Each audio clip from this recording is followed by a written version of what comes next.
start. He scored 14 points. He's speaking with Mike in the media.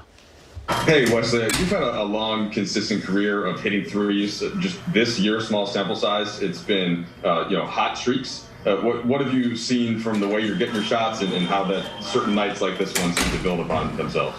I mean, it's just going to be, the more I get comfortable, that's just how basketball works. That's how life works. You know, the more you get comfortable, you settle in, and all the work that you've put in just starts to come full circle, and it starts to show. So, tonight, obviously, first half was less than ideal. Second half was a little bit better. But just got to continue to build on everything. For me, I get activated in the game on the defensive end. So that's what helped spur the offense. But obviously, when you got guys like Bron finding you and team looking for you and coaching staff and teammates with the confidence in you, it's easy to play the game. And to follow up on LeBron, you played with some great players in your career, but what is it like specifically with him, where he seems to be one of the elite of all time, of course, passers specifically to find three-point shooters. What have you noticed about playing with him? Get ready. Get ready. He sees the court, better than anybody. And so always have your hands ready, be shot ready, space the court out, and, he's going to do most of the work for you. All you got to do is just step in. Brad?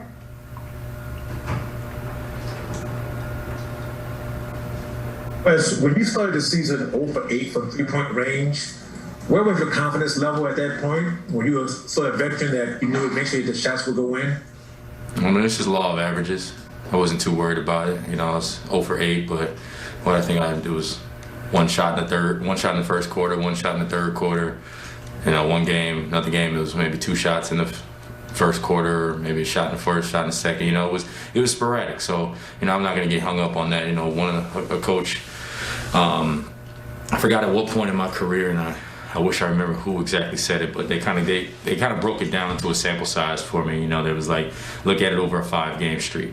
You can't just get too high on one game, too low on one game. And like you said, went 0 for 8, went 6 for 6, 5-game streak, law of averages, 6 for 14. We live with that. And then just continue to build. But like I said, it's the defensive end for me. Just want to continue to get better on the defensive end, understanding the way that we play and impact that and let the offense just flow. You liking what you're seeing from Wes Matthews? He gets the start tonight. 4 threes in that third quarter, James. He ends up 4 for 8. I did like what I saw, and I like what I've seen from the beginning, because we knew it was going to take a little time for him to get familiar. Did a great job of just, reacting to what the defense gave him, and once they left Matthews open, that was a tough pass. Gide subbed in for you for just a minute. Couldn't Access be happier. 360 from the outside with the Lakers to the inside for the Bulls. They had a heyday, plus 20 in the paint. Yes, Larger they part did. To Zach LaVine. You going to Rob's wall? Drop it down. Get low with this. Okay. Get low. Drop it like it's hot, Rob. Do I have Beat him to the wall. Here we go, right here. My bad.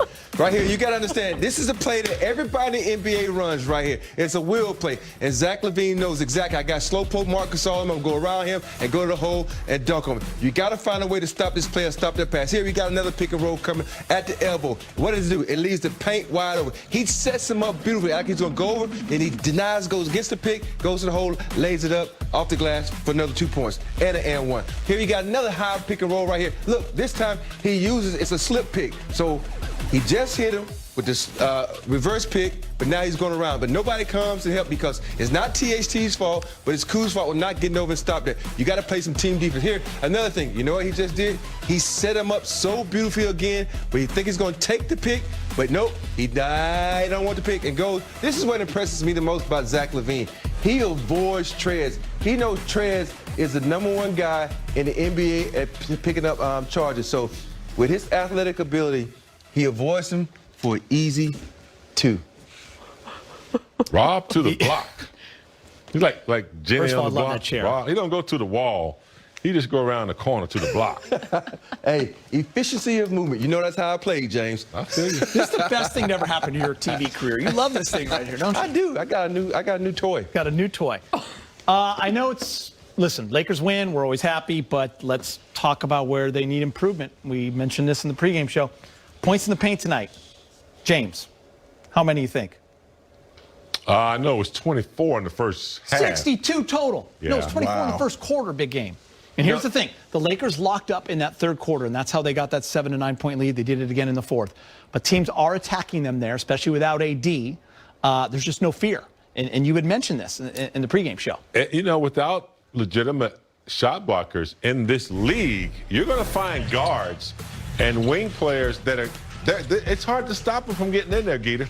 But I thought they did a good job in the second half. They definitely took Kobe White out of his game. He wasn't a big factor in the second half. I thought Caruso and, you know, Wesley Matthews, Shooter, they did a better job defensively. They took some charges.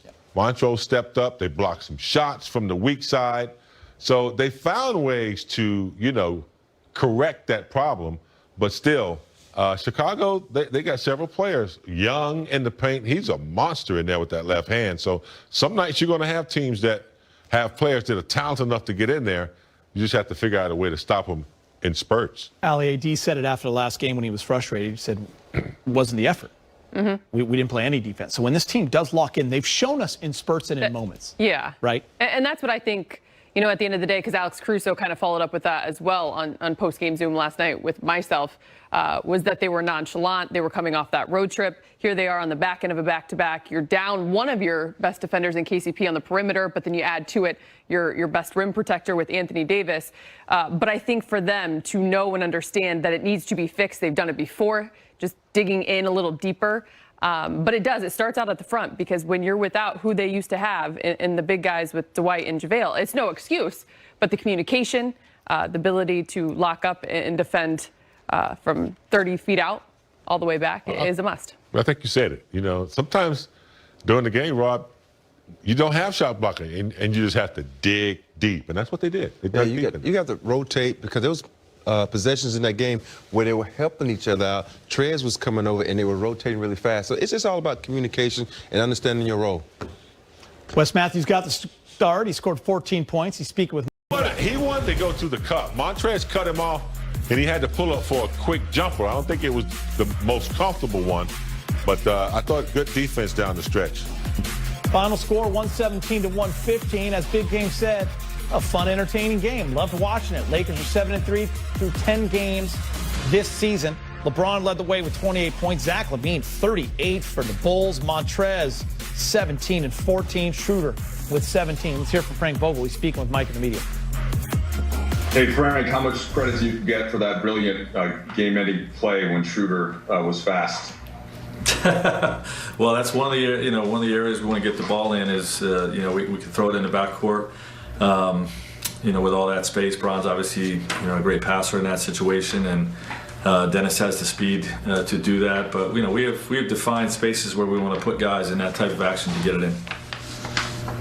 What do you think was the biggest difference tonight, Frank?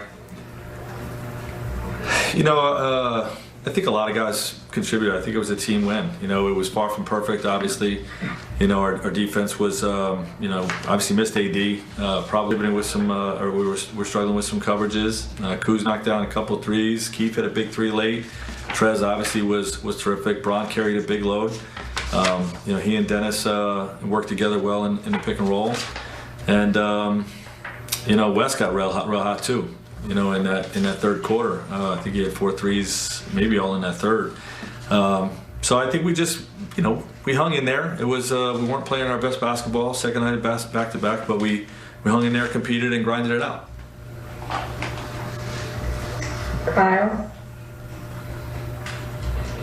Yeah, Frank, you mentioned the back-to-back contributing. Where do you think that maybe, I don't know if the word you used would be fatigue, but where do you think maybe some of those legs of the back-to-back showed up in the game today, and how do you feel like, what were the ways that you felt like guys grinded or sort of competed, especially in the fourth quarter?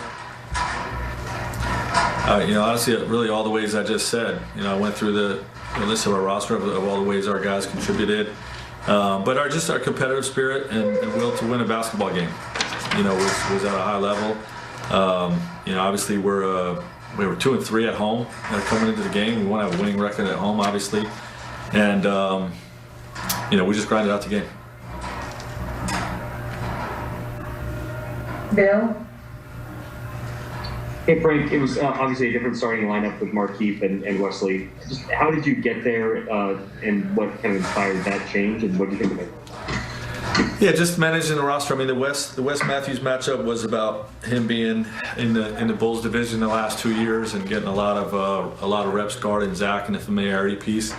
There's some analytics, based on him doing a good job on Zach, and with Keith, it was called minutes in the roster. He's been a little bit shortchanged with minutes and hasn't really had a chance to blow it out and get some big run. And obviously he was a huge contributor for us last year in a championship run. So with AD out, it's an opportunity to just get him some extended minutes, because he's someone we believe in, and he had a great performance tonight. Dave? Frank, Trez said the other day that you guys just have a free-flowing offense, and everybody's allowed to play their game, play to their strengths, and we're seeing that attitude kind of manifest itself. He had that play late where he put the ball on the floor, finished with contact. Obviously, his numbers have been strong. We empower our point guard on the floor, whether it's Bron or Dennis or Alex, to call the action. With my ability to, put guys in spots when needed. But we empower our group to play with good offensive concepts, as much as anything. The spacing, the screening angles that we want to execute, knowing each other's strengths, whether it's playing through Mark at the top of the key and delay, and knowing that when he has the ball, we're speed cutting all over the place, or if we're going to play in the pick and roll game with Trez, he has that ability to roll the basket or throw it back and punch it into him in the post. We're just learning each other, and that's part of the randomness that we want. And guys have seemed to are getting more comfortable each game in that type